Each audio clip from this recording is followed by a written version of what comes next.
Hello, my soccer universe, to a review of round 30 in the Austrian Bundesliga. The field is thinning out on top in the championship race as well as in the relegation battle. WSG Tirol have secured survival, and on top it's now a duel between Sturm Graz and Wolfsberg, with Salzburg completely out and Austria more or less out as well. We'll talk about this when we talk about the situation in the league. There are two other issues that I would like to address in this video before we go into the match reviews. The biggest talking point has been that the referees have been making a stand against some rather unsavory comments and actions over the past few weeks.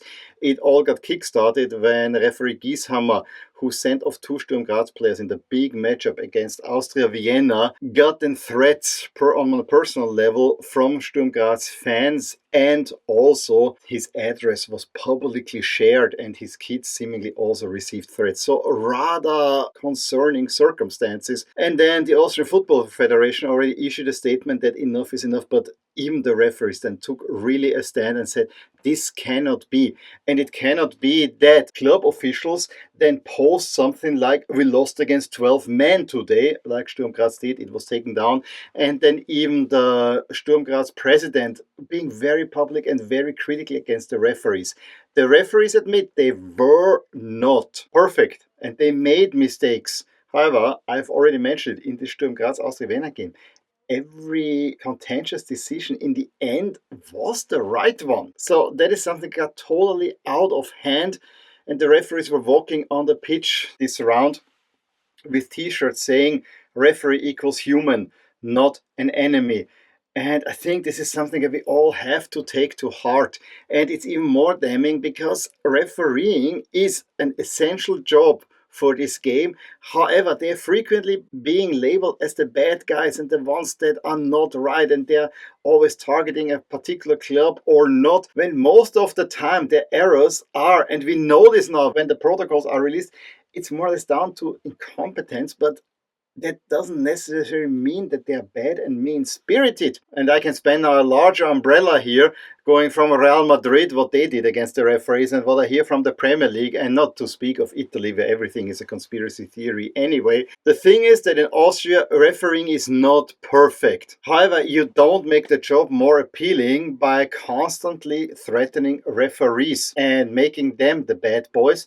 And I want to remind everyone here of the famous words by Ernst Happel, who always said, I'm not going to complain about the referees because we always can look at the faults at ourselves. And this is exactly where I think the conversation needs to go. First, look at the fault at yourself. And yes, referees will readily admit that they made a mistake, but they didn't want to make it. And I think it was important in Austria that this stance is being taken and that referees get a little bit more respect from everyone around. And I think it's also important for the survival of our game to actually get referees there. I always say referees should be paid a whole lot more, then you will get actually better referees, and that will increase the standard for sure. And the second topic, of course, concerns my favorite team, LASK. And first off, I didn't manage to go to the game this week. I felt again under the weather, and I said it's better to take it easy, to recover over the weekend. I mean, that's what weekends are there for. We watched it from home, actually the entire family, which was also fun for once. We actually could see the game a little bit better, but this doesn't mean that we're not gonna go to the stadium anymore. Unlike the official fan club, who announced in grand statements that due to all the drama and, the last time they were chanting that they want to have the president or CEO, Sigmund Gruber, that he is not part of the club anymore. They now made the stand and said, yeah, we will not visit anymore. It has to be felt that we are not there. And I cannot help to think that they're fighting a losing battle in this case, and that it hurts more the team than it hurts actually the leadership at the club. I can sympathize with many of the points that they have raised, but all these points need to be resolved within communications, not by blocking out any communication on boycotting visiting of the game. It doesn't feel right. It also doesn't feel right that, it's not a unanimous thing. It's not like that everyone in LASK is saying, oh, this is a really bad leadership and we all should boycott. No, that's absolutely not the case. It's just that the leading fan groups are doing that. They have a right to protest. However, I think a protest like they did at the previous home game, where despite a 6-0 win, everyone was chanting Gruber out, Gruber out. I think that is way more powerful than just staying away.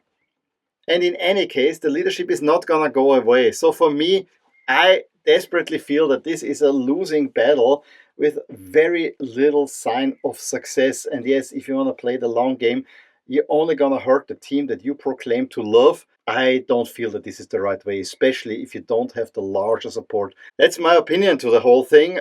I will continue going to the stadium, and it is sad to see. I mean, I see especially my older daughter being rather affected, her love for LASK because of that. The younger one still is very much into it. So let's see where this is going. However, it definitely had an effect on this dreary 0-0 draw that LASK played out. But that's part of the review, which will start.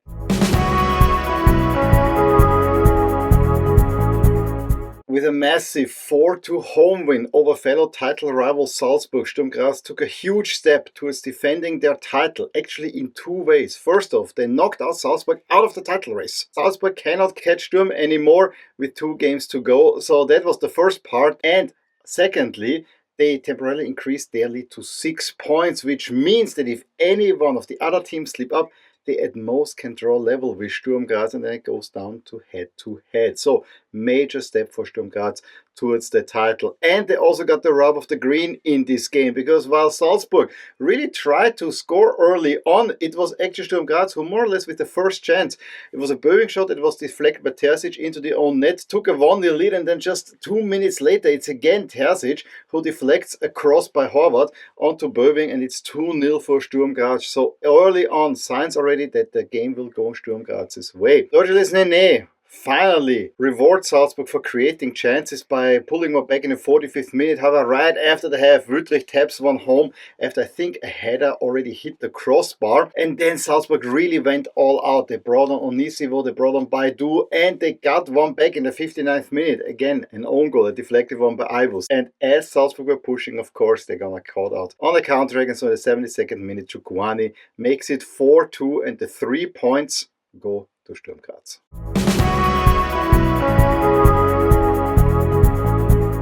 Ahead of the meeting with second to last GRK, Altach knew if they win the remaining 2 home games, they have a very good chance of surviving in the Bundesliga, and they went all out. And yes, it was nervy, but they controlled more of the game and finally were rewarded when they got a penalty. Then Beere then slots home, very lucky, I mean it's between the leg and the arm of the goalie, to make it 1-0 Altach. However, GRK is one of those weird teams that can hit back from almost nowhere, and just 3 minutes later Frieser gets a cross in and Lichtenberger heads in. More or less the first chance for GRK in the entire game, and then again Altach more. They start also the second half with a whole lot more impetus and get the go-ahead goal in 56 minutes through Diawara. However, again, it's just 5 minutes later that Zipot equalizes for GRK with, it felt like the second shot of the game. And try as they might, they had 2 big chances through Friedrichs. Altach cannot find a winner, but they got at least a point. With Altach dropping points, WSG Tirol actually had the huge chance of already securing survival. However, they found themselves down through Zvetko, who had it in from a very short distance in Klagenfurt already in the 15th minute. And Klagenfurt were, at the beginning at least, a better team. However, they give away a rather unnecessary penalty that Valentino Müller converts in the 43rd, and then they are hit by a nice shot by Blume right after the half. So WSG really clinically, and Klagenfurt, all their momentum has gone. And then just 3 minutes later, Guganik heads one in. It's 3-1 Tirol, and there was only one winner. Very late on, Diarra seals the deal for WSG with the 4-1, and Getzos even puts a penalty onto the crossbar. The weird thing is that Coach Janka after the game said that we gave that game away, and it's hard to argue with him. But in the end, Tirol were much the clever team, and they have survived for another time in the Bundesliga, and this time not under Coach Silberberger, but under new coach Semlich.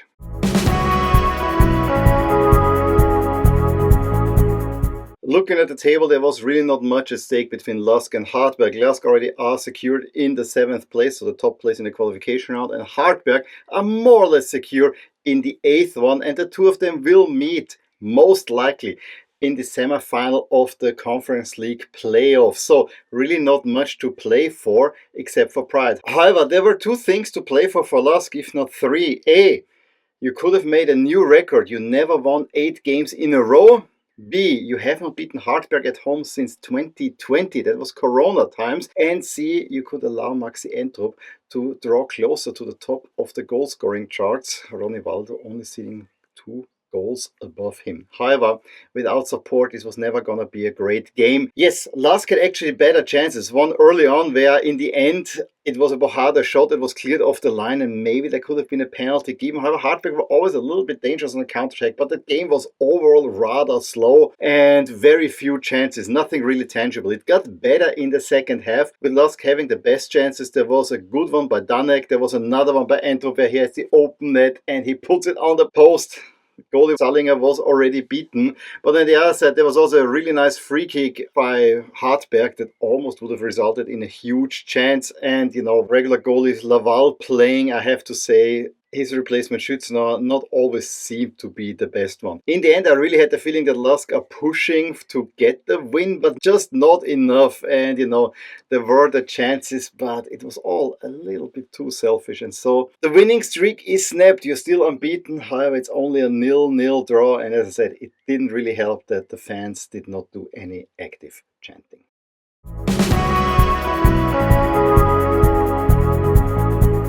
Wolfsberg keep themselves very well in the running for their first ever championship. They beat Blau-Weiß Linz at home 2-0. Overall, it will go down as a workman-like win. They took already the lead in the 6th minute through Markus Pink. The most remarkable thing about that one is that it was a counter-attack where Jasicjan gets a cross in and there are 3 Wolfsberg players who can tap it in the end. It's Pink who pulled it in. Blau-Weiß, though, again to their credit, are well in the game and did create some chances, and they even scored a goal just before the halftime. However, it was ruled out for a handball and a foul in almost the same action. In the second half, Ullmann then heads home a Ballo cross in the 53rd minute, and Wolfsberg are more or less on the way to the win. However, Blau-Weiß even hit the crossbar.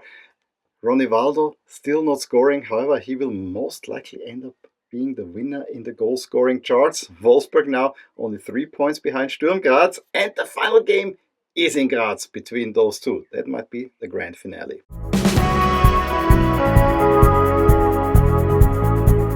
And thanks to Austria Vienna losing the derby at home, despite there not being any away fans, it's literally now a title duel between Sturm Graz and Wolfsberg. Austria Vienna more or less already out of this title race.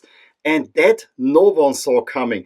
It was a derby where the two teams actually met on very level terms. However, Rapid were rather crucial on set pieces, especially corner kicks, and took the lead through Burgstall after Janssen corner in the 32nd minute. Austria Vienna tried to create chances but could not get the ball over the line, and for once Rapid were passionately defending their lead. Austria Vienna then increased the pressure, created more chances, and got a penalty that Fitz then converts in the 80th minute. However, just 4 minutes later, it's a sidle corner that Kara heads home and give Rapid the lead again, and they see this one out. This win is massive for Rapid in the sense that not only do they now win the head-to-head over their city rival after an absolutely horrible season, they also prevent Austria Vienna to win the title, so there will be no title going to Vienna either. And they get a first away win, and they haven't won in the Austria Vienna stadium for a long time either. So huge morale booster. However, it's a big downer for Austria Vienna, who had a great season, more or less flattened now, but they at least will finish in European spots.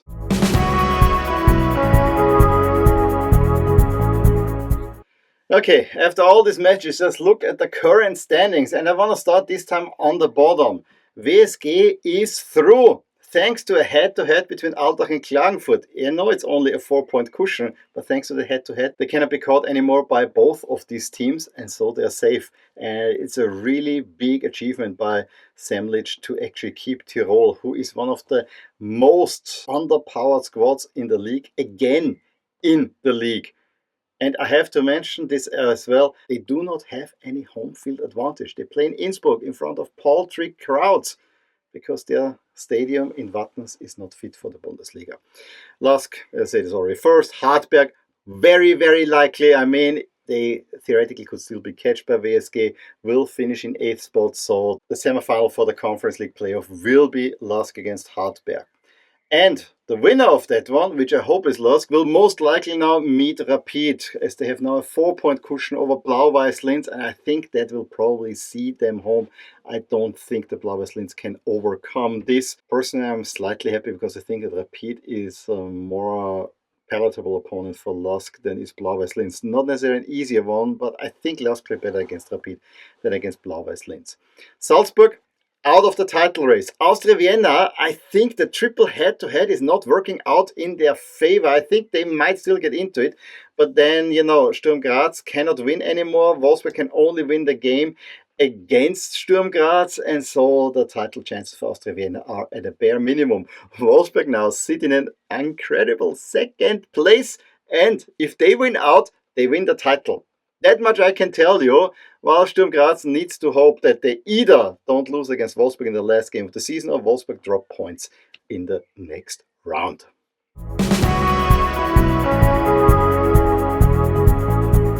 And if we look at that next round, it's not impossible. Sturm Graz have to go to Rapid. I think they will get the 3 points there.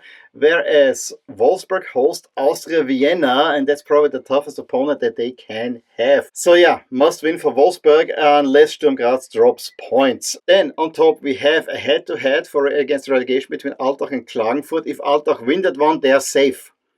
And if GRK win at the same time against LASK, they're also safe. I don't see this as an unlikely scenario because, LASK have nothing to play for. However, they at least have the ambition to win everything.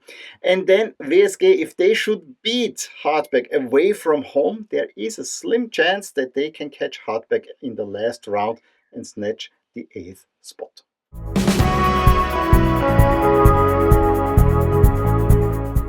So that was it from me from this rather exciting round. I'm a little bit sad that, the championship duel is not down to 2 points. The situation at LASK also does sadden me, to be honest. It just does not feel right overall. I'm also saddened that there's no record of 8 wins in a row, but so be it. I think I can live with that as long as we win the playoff. But that's gonna be a really steep task because I think this is 3 games between Monday and Sunday. And yeah, not gonna be an easy one. That much is for certain. It is exciting to see that Wolfsberg still can win this championship. And I think they would be the champion or that almost anyone outside of Graz at the moment would like to have. On the bottom, I really can't tell you. I have a gut feeling Klagenfurt is the one who will bite the dust in the end because there was just too much unrest in there. May the best teams survive, but I have the feeling that Altach and GRK will actually do it. In any case, give me a thumbs up if you enjoyed this video, subscribe to my channel if you want to see more videos like these, and I will talk to you soon about more things in my Austrian Bundesliga universe. Bye! Hey there, I really hope you enjoyed this video, and if you did, here are some videos and playlists that you may enjoy too. Also, please consider subscribing to my channel and hit the little bell icon so you get notified whenever something happens in my soccer universe. And with that, have a wonderful day. Bye!